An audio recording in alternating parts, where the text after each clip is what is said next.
We've got 5 footwork tips to improve your movement around the court, and we've got 5 minutes to do it. So let's go. Our first tip is splitting every shot. We see lots of players stopping after every shot they play and not preloading the legs ready for the next one. This is slower and less efficient because our movement becomes very stop-start, which takes time to build speed and momentum every time we move, costing us energy to do so. A split drop, or what I've heard some people call a pre-tension jump, will help preload the legs so we are primed and ready to move in different directions quickly.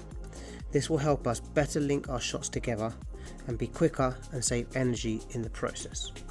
This overlay of Daryl not using the split compared to splitting highlights clearly the benefits discussed of using the split. There is a difference in the speed and flow of movement between these two, and if we think about how this translates into our games, then it will allow us to be earlier and more on balance for the next shot. If we are earlier and have more time, the results will be better quality of shots in the long run. Tip number 2 is using less steps, or in some cases the right amount of steps.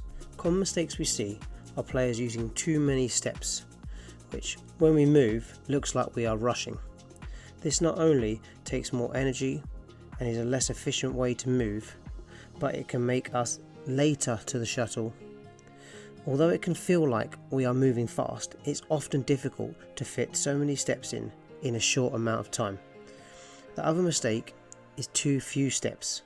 This is where we see players try to make every shot in one big step, meaning they're often off balance because it's harder to control the body, and also find it difficult to recover because it's a long way to get back in one go. The correct footwork will look smooth and flow from one shot to the next.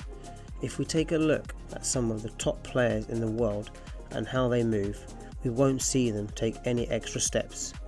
They've perfected their movement patterns so that every situation, even under pressure, they use exactly the right amount of steps.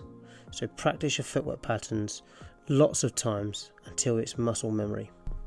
Our third tip is positioning our feet correctly. What we mean is making sure we have the correct stance for every shot. This will allow us to cover all our opponent's possible shots and not leave any areas they can exploit.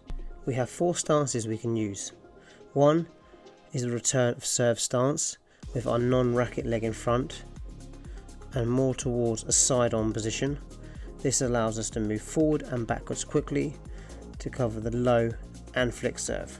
Second is our square on stance, which is having our feet parallel to the net.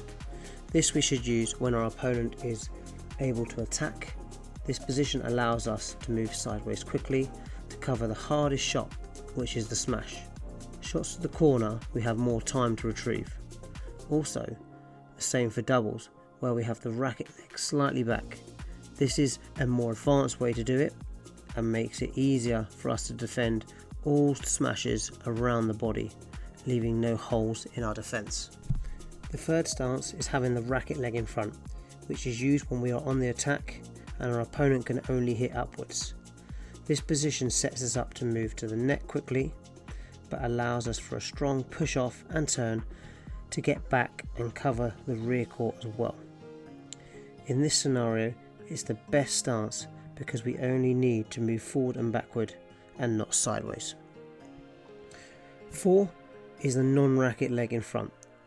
This we see used more in singles and is more advanced because it leaves 2 corners which are hard to move to, so it requires great footwork to cover these. The reason we use this is when we are anticipating a lift to our forehand corner. So when we are expecting and can read our opponent's next shot, it can create a great opportunity to get the shuttle early and hit a big attacking shot. Tip 4 is getting the right body position. What we mean is better preparing our body for the situation. For example, when defending, we want to lower our centre of gravity and get our body weight forward. This allows us to get down quickly for those steeper attacking drops and smashes. This makes it easier because we are closer to the ground, so a shorter distance to move to retrieve the shot. Another advantage to having our body weight forward also means we're less likely to get caught by deceptive shots, because when they hit the shuttle, our body weight is less likely going to go behind us, and means we can still move forward on balance to pick up their shot. We also need to stay low after we play a net shot as well. This gets the legs primed to push off quickly, be it to jump in and hit a net kill, or push back to get behind the shuttle so we can attack steeply. A lot of players recover with straight legs, and this doesn't allow them to react and push off explosively. It's important to think about our body position when moving to the corners. So when lunging, making sure we are using our core and keeping it engaged so our torso is stable, so we are balanced for the next shot and can recover quickly. We often see players collapsing forward when lunging and find it difficult to bring their body weight back to base, because remember, our heads are very heavy. Also, when playing shots in the back corners, we need to ensure we bring our weight forward so our centre of gravity is in front, so we're able to recover quickly. We see plenty of players landing with their weight back or on the heels, and we see them out the back of the court. Our fifth and final tip is using our non-racket leg. A common mistake we see are players not using their non-racket leg when lunging. This will not only lead to imbalances in our body, which can create injuries in the long run, but will affect our recoveries because we are relying solely on one leg. This is a slow and inefficient way to move and will tire us out in matches. We should be bringing that back non-racket leg inwards when lunging to make us more stable and balanced. It will aid our recovery because we can now do a quicker and bigger recovery when needed.